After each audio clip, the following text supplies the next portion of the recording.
Just stop it.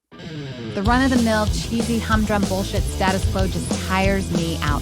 What fascinates me are the industry disruptors, the superhuman frontiersmen or women who go through hell to achieve their goals.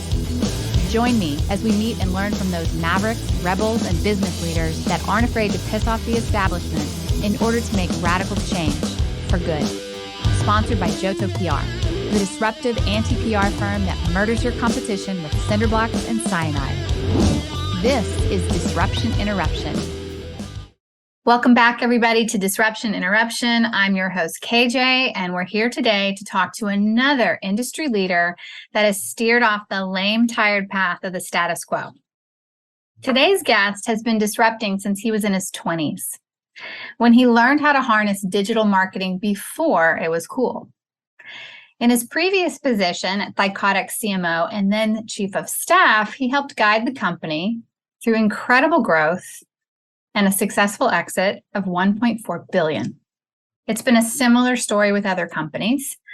He's a best-selling author, serial entrepreneur, and he's a marketing advisor to startups. But he's best known for his high-velocity digital growth marketing strategies, which we're going to get into today.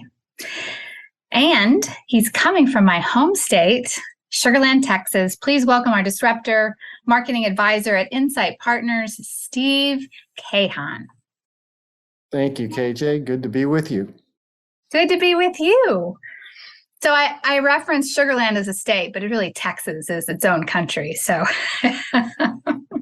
nice to have a fellow Texan on the show. Thank you.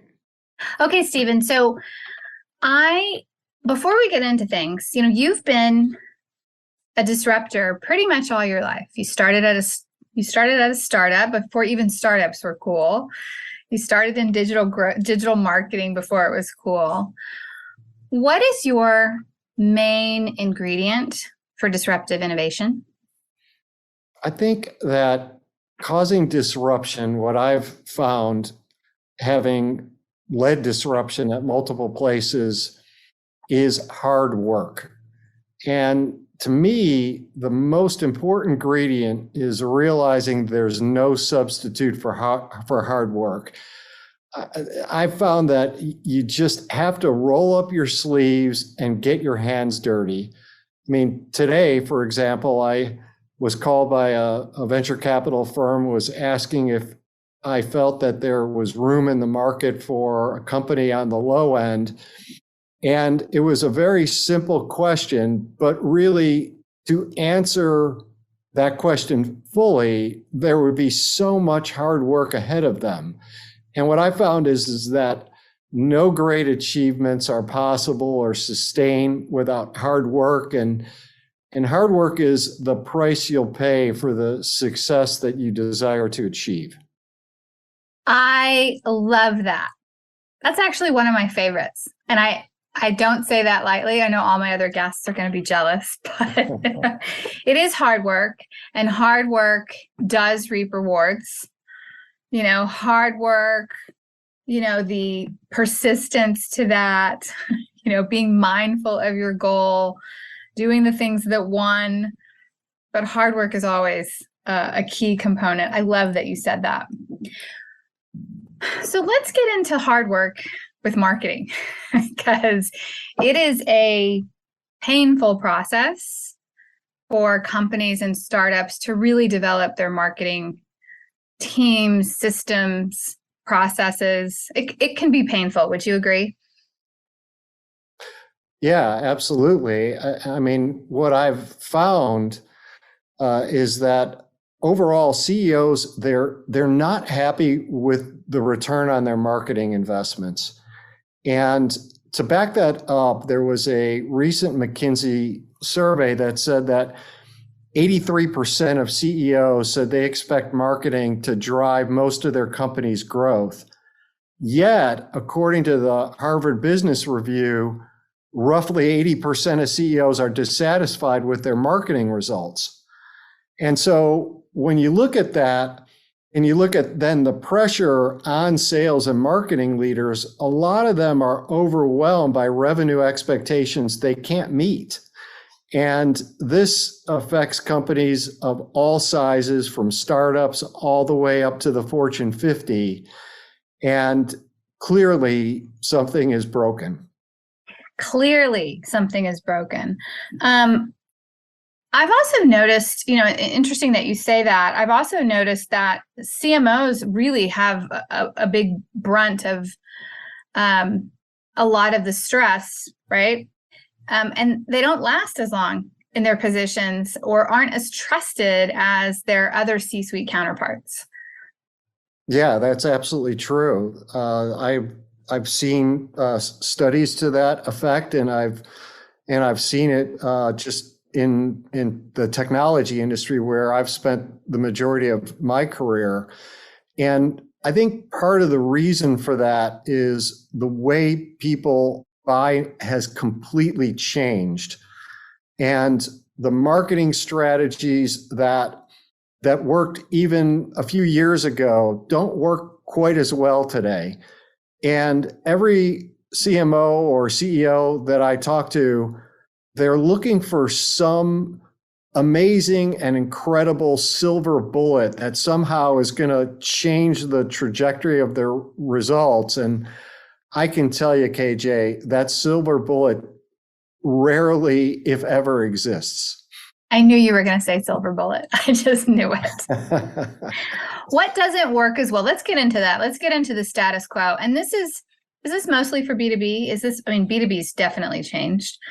Is it B2C, or what are we sticking to here? It's both. It's both. And really what's changed is that buyers now rely on digital content to make purchase decisions. And let me just back that up with some statistics. So the advisory firm Gartner Group says that in this case, it's B2B. B2B buyers spend only 17% of their buyer's journey in meetings with potential suppliers.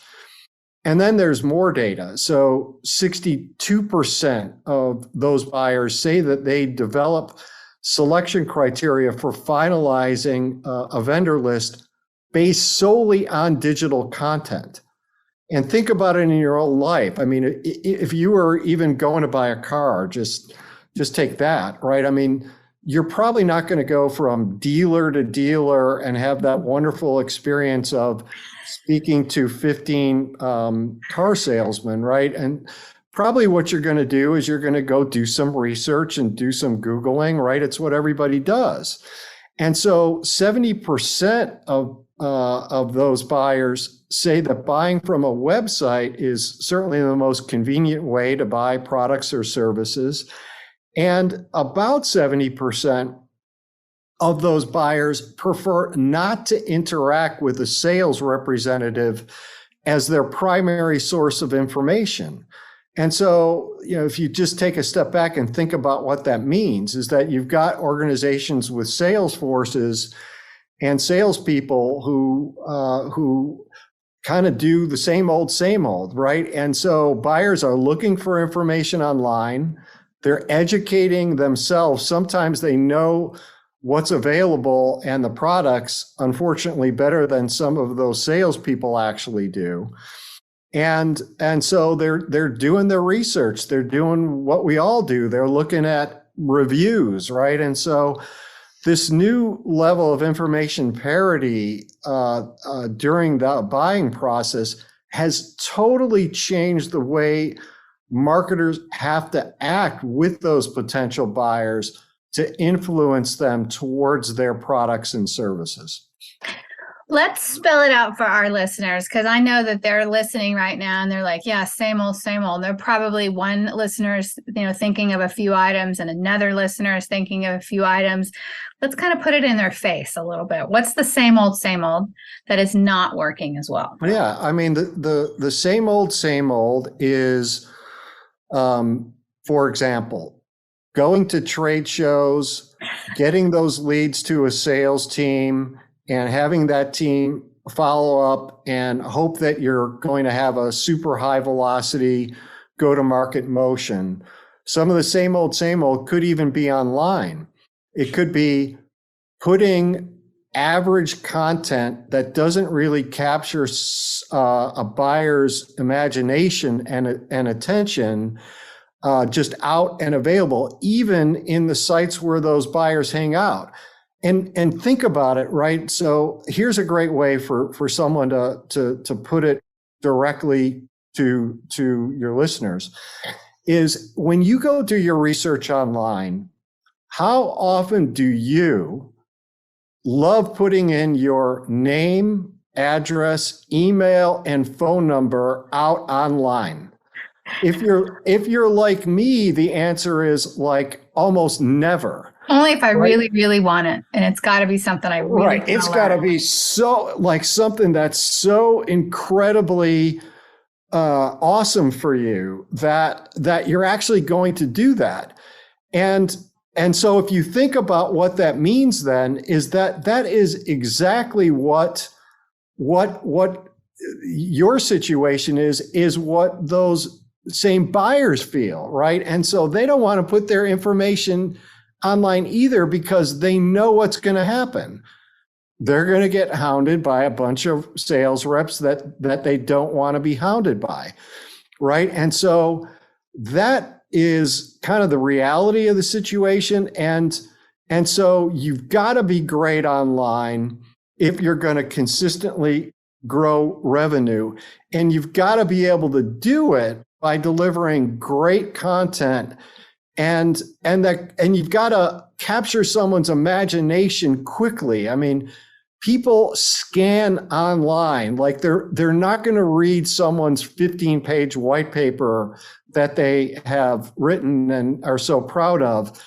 And it's often seconds that those buyers online make a decision whether or not they're going to take an action, right? And so that's sort of what's changed. And unfortunately, a lot of marketers are not great at tackling that problem, but they're not great at tackling the scanning problem that's going on. At one, understanding exactly who their buyer is. Secondly, creating incredible content that will capture someone's imagination no matter where they are in their buyer's journey. You know, there are some companies that they'll be like, gee, all we want is product trials. Well, not everybody's ready to trial your product, right? And that's okay, right? So you've got to have great content that naturally leads to one another across the buyer's journey that actually gets someone to act.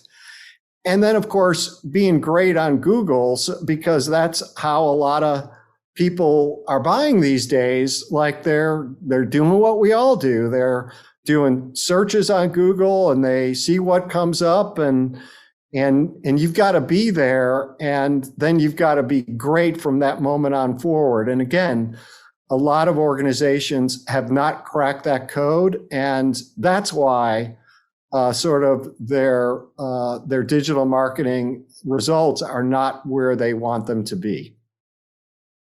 Well, that brings me to the book that you just wrote and got released, right? High Velocity Digital Marketing. Is that right? Yes, High Velocity Digital Marketing. There you go. I'm reading it. And you talk about, these particular things, and you talked about being great on Google, right? And this is another part that people really haven't mastered, even though Google's been around for a while, right? Like, what is the status quo there? They master a couple of things. They don't really master it well. They, pick and choose. They start something, stop something. What is the status quo there? So the status quo is everyone wants to be top 3 on page 1, and they're not. And then they listen to SEO experts and they get 3 hours of mysterious dialogue of what they need to do. And of course, it takes time, and their results will change if and only if they hire that person. So let me give your listeners one thing they could start doing like tomorrow if they want to become great on Google. So when when we would create this great content, we would have our SEO expert who would meet with the content creator at the beginning of the project, and they would review with them. I would call them coveted keywords. These were the keywords or phrases that were most often searched on. And I always wanted to know where I stood on those, by the way, relative to our two top competitors. So I always knew that, by the way. And so they would meet at the beginning of the project, and the SEO expert would say, gee, you really ought to use these words and phrases in the doc. Then at the end of the project, the SEO expert would review it and make sure we weren't missing out on opportunities. And then once we got that content, we would expose it online so Google could do its scanning. It had the right keywords and phrases in there. In other words, we weren't trying to outsmart Google per se, right? We were just doing good best practice. Of course, our partners loved our content because it made them look like experts as well. And so there was lots of great backlinks back to our site as well. And just that simple process over time enabled us to punch well above our weight relative to our bigger, better funded competitors and kick their tail as it related to Google SEO. That's an example of something people could do like tomorrow, assuming that they understand their coveted keywords, they have someone on staff that's managing it, and then put in place that process. And over time, you will find that your results will really get great. You know, that's so simple. It's almost too simple to be believed, right? Because what's out there is a lot of complexity. Yeah, I mean, there's like 500-page books on SEO. So, and I'm not saying that there isn't some value in there. There is. But like sometimes people just want plain language of what you could do rather than a bunch of technical gobbledygook. That's plain language someone could actually implement tomorrow. And if you're serious about being great on Google, that's something that you would do. Yeah, you know, it's interesting you talk about not talking about speeds or feeds, but you really talk about not just average content, but plain English, but also it's really the problems that your target audience is trying to solve, right? Number one rule, is that what you do, right? You talk about the problems. I don't think people do that enough. No, they don't. And so if you are going to be successful talking about the problems, what you really need to do, what a lot of companies have fooled themselves to think that they have well in hand, is that they, for example, fully understand the context of their buyer's world.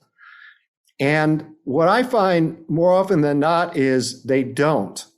And so a great example of this is, you mentioned the intro, when I went to work at a cybersecurity company called Thycotic. It was like 5 million in revenue. And at that time, I asked the founders and the management team, and I said, well, who's our ideal target buyer?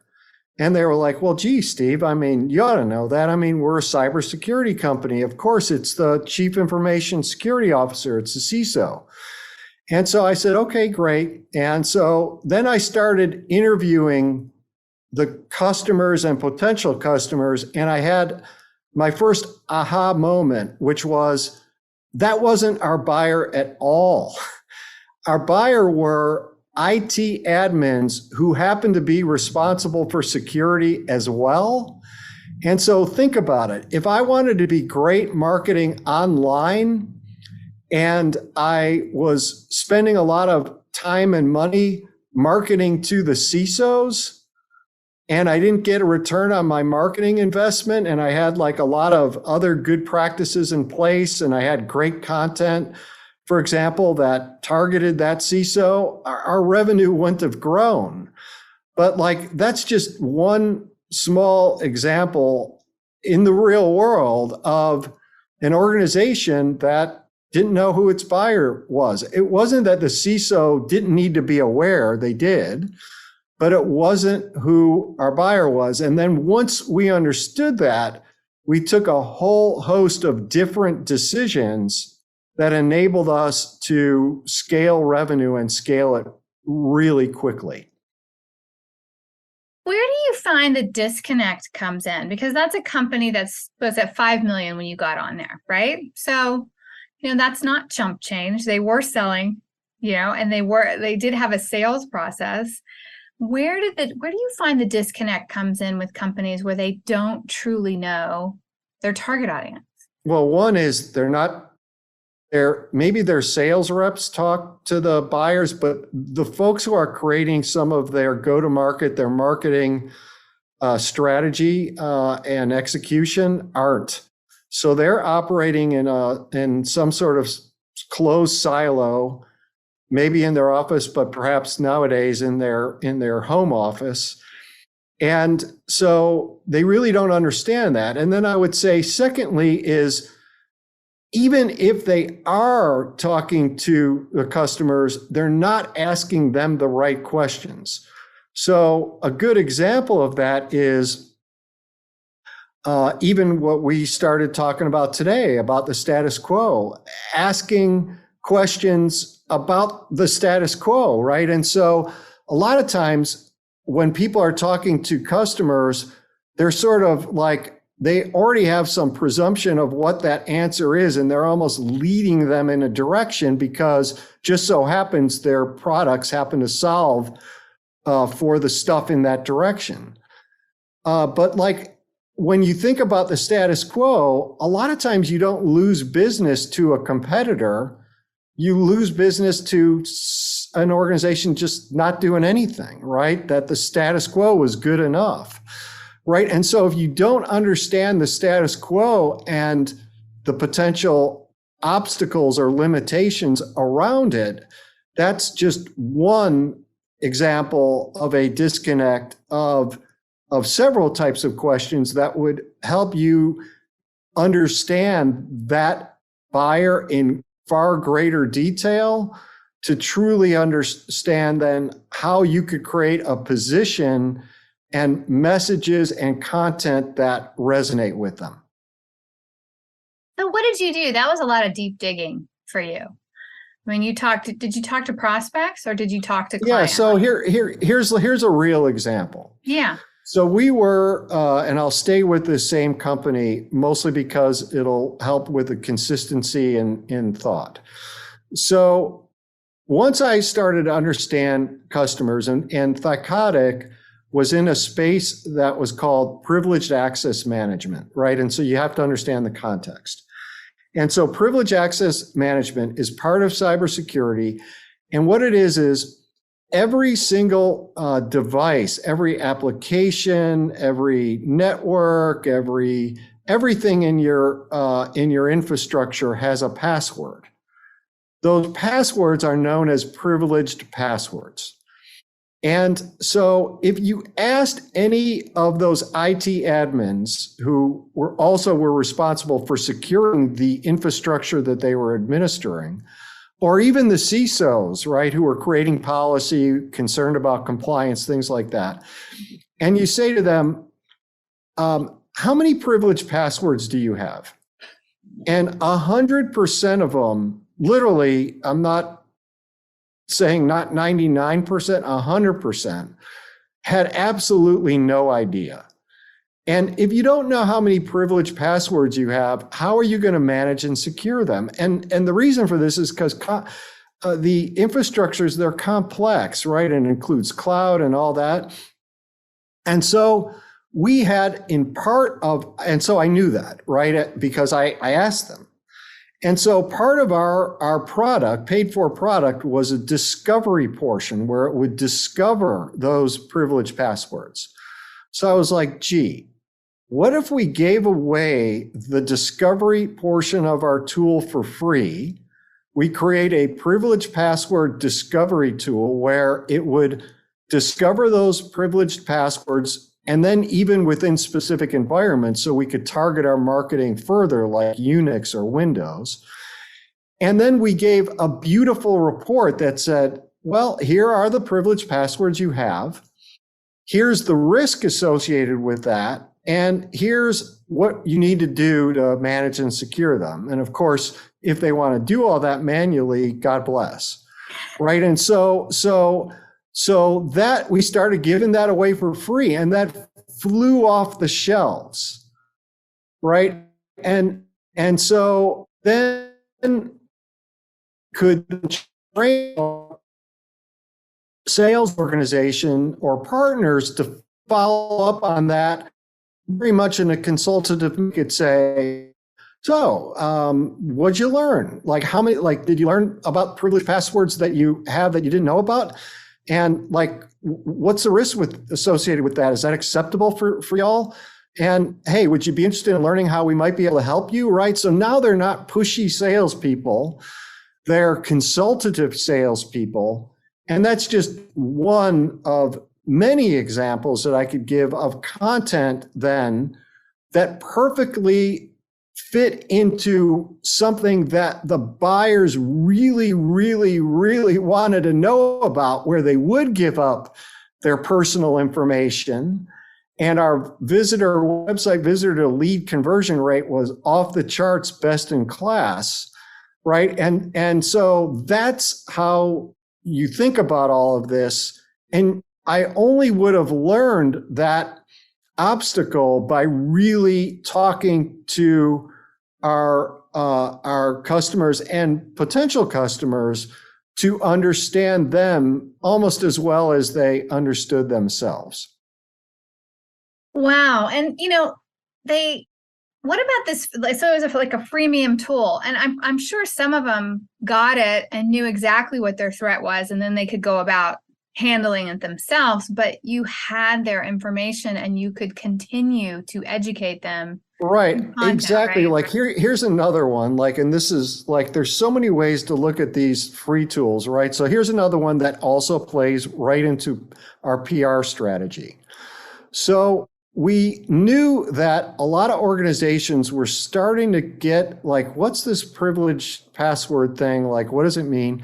So we created, and it can't be marketing BS, right? It's got to be like good, legit stuff, right? So we created another piece of content called the PAM, Privilege Access Management Risk Assessment, where someone could come to our website and answer some questions. It would take about 10 minutes. And then and all this is automatically produced, right? So you don't need an army of people. And then they would get a grade like they're in university, like A through F. And then they get this beautiful report with the grade that said, here's where you're doing well, here's where you're not, and here's how you should think about it. Now, just that alone, like people love that. And then we took it a step further. And so because we collected all of that great information, right, and we were the only ones in the world that had it, right, it's proprietary info, we could then slice and dice the data. So people would also put in their name, their industry, like at the beginning of the survey, the size of their company, their geography. So then we would send them a report to say, here is how you compare versus your peers. And it's human nature, right? Like everybody wants to know how they compare. And so again, this enabled us to give a grade. Exactly. People could get this benchmark, a grade. They got this automatic report that showed them how they were doing versus their industry peers, companies of the same size. And then because we collected all this info, we were able to create annual reports like the state of privilege access management. What media fodder. Right. And slice and dice the data, like the state of privilege access management for financial services companies in the UK, right? And that got huge visibility. We were able to communicate things that nobody else in the world was. And that it fed our webinars, it fed our blogs, it fed our podcasts, and so we had a constant stream of news. Like we managed all of this, like we were editors of the New Yorker. We had such a busy calendar that we would manage that. But I viewed that all of this content had to deliver and contribute to lead generation, pipeline, and revenue, as well as our visibility. It wasn't one or the other. It was always both. And that was part of our secret to success. That's really important. I've always called it the promotional intelligence life cycle. You have to have all. You have to have collateral for PR. You have to have collateral for marketing. You have to have collateral for sales. It's all part of educating and promoting. You can't just have one, right? Yeah, absolutely. And so if you look at as CMO, where I spent a lot of my time outside of, unfortunately, I had the sickness of getting up 7 days a week and staring at my Tableau dashboards to see where we were. But I spent a lot of time on content, right? Coming up with ideas that would be really good ones, like the ones that I mentioned, that would give us the results that we were seeking. And then there were other ways. A lot of times people struggle with, they're like, oh, this sounds great. Well, how do I come up with ideas for us? So to answer that, because I know people who listen always ask that as the next question. And so what I would do is twice a year, I would get the best and the brightest in our company out of SEs, professional services, R&D, people like that. And I would send to them, sometimes in our industry, sometimes outside of our industry, some of the greatest content that I would see. And in those meetings, they would be accountable for each coming with one great idea. And so then we would prioritize them as a team. We'd select one or two. Sometimes I would need help building it, and that often came from that team. And then I also had a built-in cheerleaders, because these were the best and the brightest. These were the people that others followed, who then helped us get it out of the gate and were the cheerleaders promoting it. So that's how I had a constant stream of great ideas that didn't all have to come from me. It came from others, and they loved it, right? Because I'd give carrots, nice bonuses. I'd rather spend some of my marketing budget paying those people for their great ideas or building it, rather than some various marketing tactic that was unclear, because I knew that these were the things that would ultimately get us the results that we needed to achieve. Yeah, that's brilliant. And you're right. People are going to say, how do I start? Where do I start? This whole content development thing is probably one of the most daunting tasks in creation of marketing. You talk in your book a lot about repurposing, right? And you give a lot of ideas in your book, but for our listeners, and I can imagine them thinking what are the best pieces of content to start with? Where do I start? Well, it depends what you have and where your gap is. So if you think about sort of a sales journey, right? A simple one is people want to be educated, so they're discovering things. They move to sort of consideration, where they're furthering their education and starting to think about what are the products they should consider. And then they think about what are the products then they're specifically going to evaluate, and then they'll buy.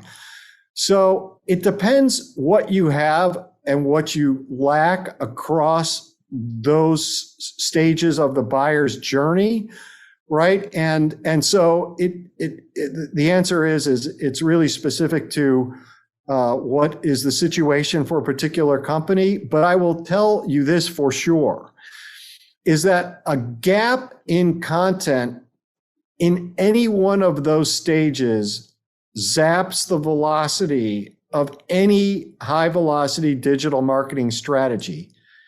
And the reason for that is those pieces of content need to naturally lead to one another. And so a lot of times people don't think about that. And that's how you string together marketing campaigns. It's how you build partner in a box campaigns for your partners, right? And so each organization will be different based upon where their gap is. But regardless, you've got to be able to have content at each of those stages of the buyer's journey. Otherwise, you're not going to get the results that you seek. Yeah, that is a brilliant piece of advice. So tell our listeners about your book and how you got to, because you've been doing this for a long time. What gave you the epiphany that you needed to write this book after all these years? I mean, I'm only on chapter 3, right? There's a lot. It's good. It's simple. But it's also dense. Lots of action items. You go from understanding your buyer to content creation to mastering Google, all the way down to how to build your team. Well, the go ahead. epiphany that I had, which will lead then into the book, is many years ago, before really digital marketing came into vogue and really full usefulness, I had an idea that's based off of some of these ideas that then I've applied into the book and applied that I've mentioned even with the examples that I gave for Thycotic, where it was a different company and we created what we called sort of the Human Firewall Council. And it was all about, at that time, where security policies, people really didn't know their own company's policies. Probably a lot still don't today the way they should. And we had a product that the CEO was going to just never launch, which was all about testing whether an employee population has read and they understand your security policies and where to target education. And so we did a lot of the same type of stuff where we gave to CISOs free the ability for them to understand, does their employee and partner population actually understand their company's security policies, and where are the gaps and where should they target education, right? And we gave it all away for free. And that got huge results. And we started a blog in a community before really there was concept of communities. And this community got huge. And sometimes I would look at it and people would put comments and I'd see comments, just thousands. And it was from people all over the world. And I would be in my office shocked thinking, wow, how did this happen? And so it was like the network effect of people talking this up and digitally before really people thought about the network effect. And so that really helped us to grow a company that I was with many, many moons ago and build a digital marketing strategy that I've refined and sort of built an overall blueprint for, which is all about what's in the book, right? And so the concept behind high velocity digital marketing and that type of approach actually is profoundly simple.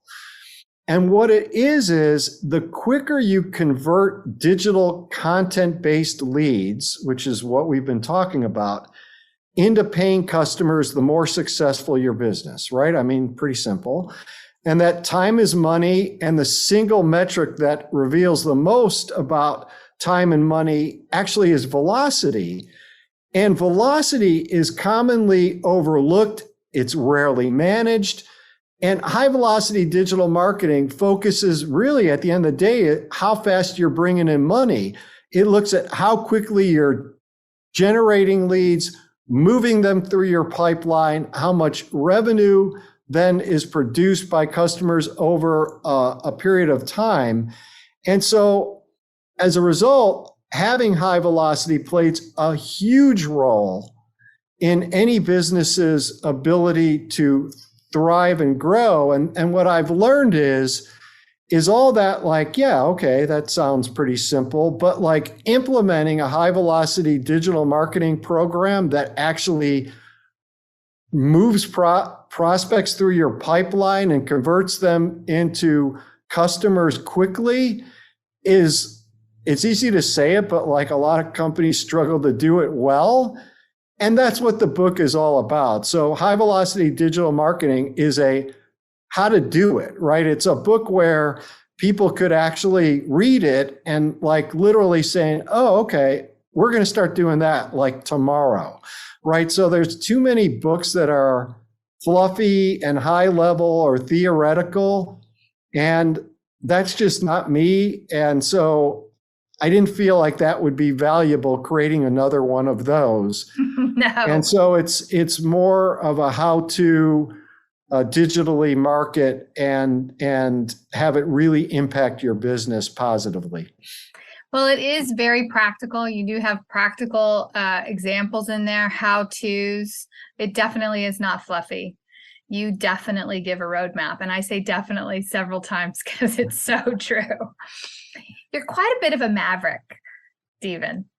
Yeah, I think actually what I found is that it's not so much that, but what I found in terms of the book is, and it goes back to that silver bullet comment that we were both landing on, which was that people are looking for that, right? And then you look at like a lot of the education that's out there, and it's like on things like the 4 Ps, like product, price, place, promotion. It's like, okay, how much more unhelpful can you be, right? I mean, it's like, I mean, that's not gonna, if you have pressure to grow your business and then someone starts rattling that stuff off, it's like, you know, your head could hurt.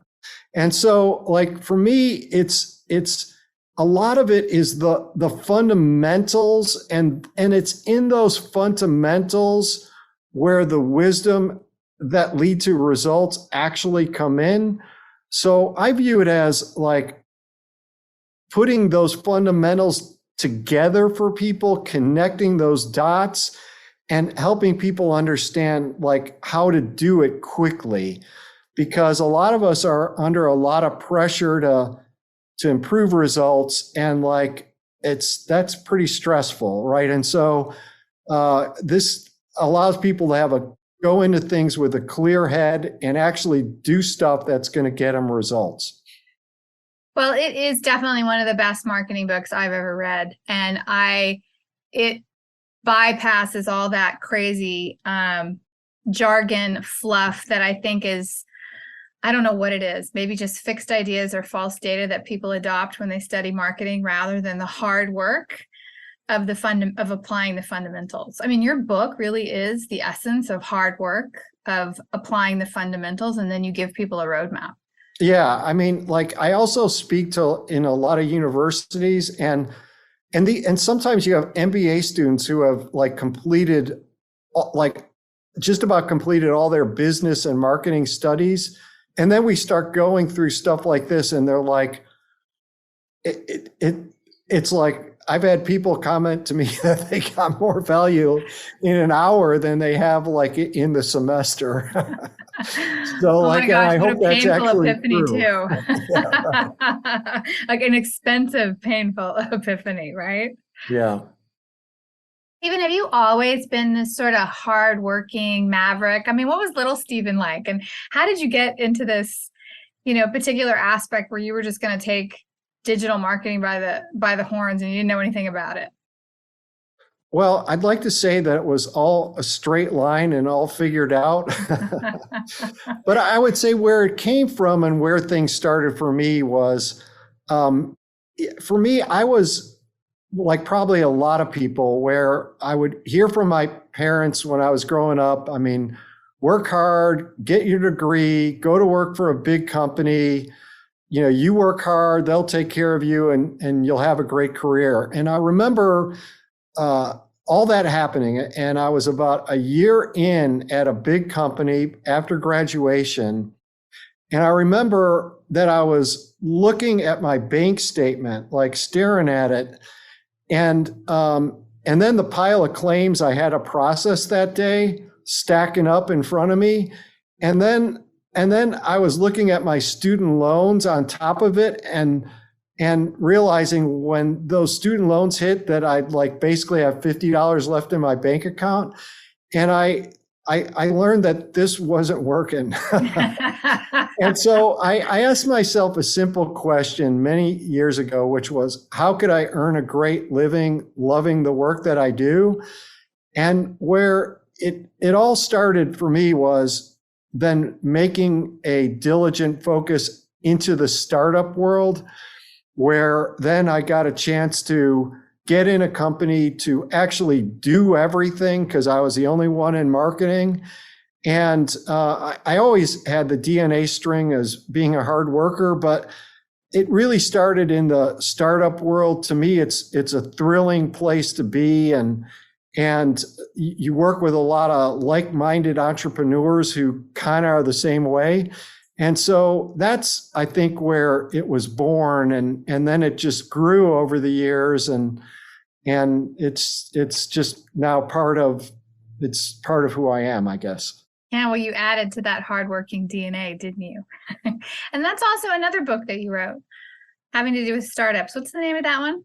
Yeah, that book was called Be a Startup Superstar. And it actually did really well. It was geared towards young professionals and then those in university. And so that book actually got in the top 10 of business books at Amazon. And so that was a lot of fun writing, because in that case, that book was more about why someone should choose a startup over a big company, how to select a startup. A lot of entrepreneurs have good stories, but it's hard to separate one with a good story and a good chance to succeed. So how do you select good startups? And where might you find startup jobs in places that might a lot of folks wouldn't think of? And then once you get there, what are 7 keys to the C-suite? And so I went through 32 what I call actions, attitudes, and behaviors. And this is based on my own experience, as well as working with a lot of super successful startup executives. And so that book was a lot of fun and very different than high velocity digital marketing. And were any of those traits hard work? Absolutely. Absolutely. Like in the Be a Startup Superstar, at that time I was working full time. So I got up and actually wrote that book from 3 a.m. to 7 a.m. pretty much every day for 5 months. And so, but it was fun. I loved it. I didn't sleep much, but that's what you do when you are passionate about something, I think. That is true. That's awesome. That's awesome. So now what are you doing outside of what you do every day? Like, what are your crazy passions, hobbies?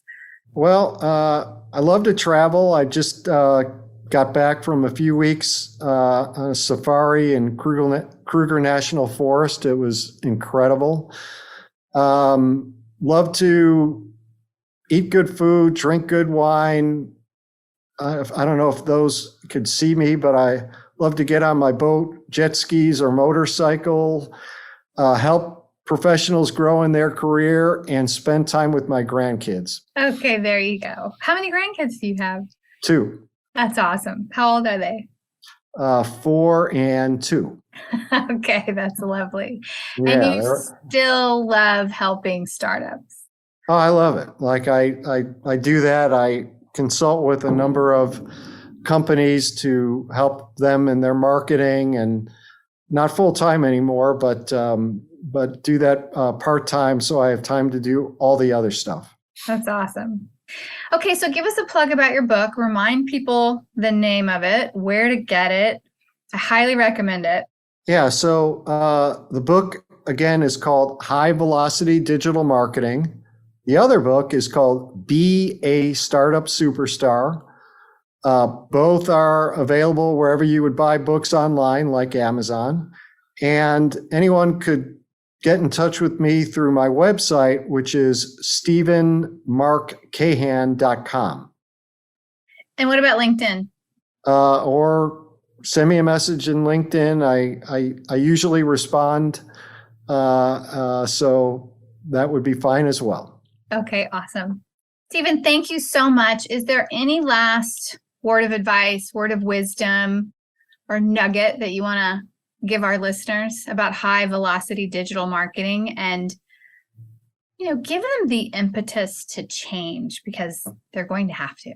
I think that particularly as the economy sort of wavers from good to not quite as good, and certainly it will come back, that being great online is absolutely the key to successful business growth. And if you want to learn how to do that, I think high velocity digital marketing will help you. And I'd love to hear everyone's feedback for anyone who decides they want to purchase the book. And I will say that you do truly mean that. I have experienced that for sure. I absolutely do. Stephen, thank you so much. I really appreciate this. I learned a lot. I took notes. There's some things that you said in here that made me understand your book better. So love it. Thank you very much. Thank you. That's a wrap, everyone. If you learned something today, go tell someone about this podcast and tell people to go disrupt their markets with a tidbit from this show. Thank you for listening to Disruption Interruption, where we transform lives, change consumer behavior, alter economics, and never accept the status quo. Ciao for now. Because we live in a highly litigious society, with America being one of the top litigious countries in the world, here's our legal disclaimer. This information is not intended to be a substitute for professional public relations or legal advice. Do not disregard seeking professional, legal, healthcare, or financial advice, or delay seeking professional PR or legal advice because of something you have heard here. Contact an attorney to obtain advice on any particular legal situation or problem. Use of this podcast or our website or any of its social media or email links do not create an agency-client relationship between Johto PR and the user.